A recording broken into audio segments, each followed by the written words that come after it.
Is your main source of exercise walking outside? Check out our tips to make sure that you're keeping your workouts well-rounded so that you can keep walking.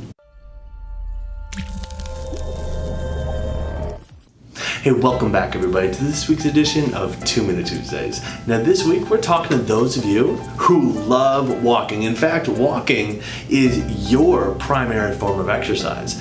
What things do you need to keep in mind if walking is how you get your workout in? Tip number 1, find days where you can vary the intensity.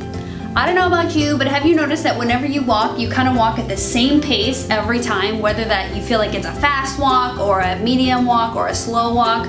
I love walking and I find that I do the same route every time and it takes me the same exact amount of time. And that means that my intensity is not being varied. So find different days throughout your week where you can change the intensity, and you can do so by tracking it through your heart rate. Tip number 2.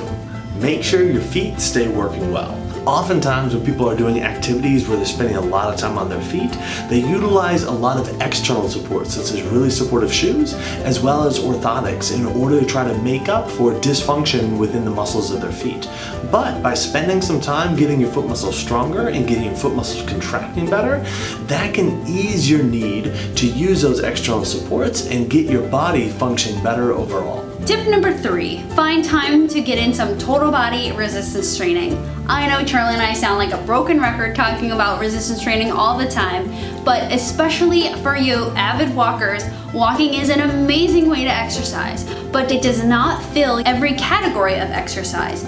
For example, your arms get very limited workload, and the movement that you do when you're walking is always the same. So your hips only get exposed to a certain stimulus and stressor. So make sure you're incorporating, we suggest 2 days a week of resistance training minimum. Check out an expanded version of this on our blog, and tune in next week Tuesday for another 2 Minute Topic.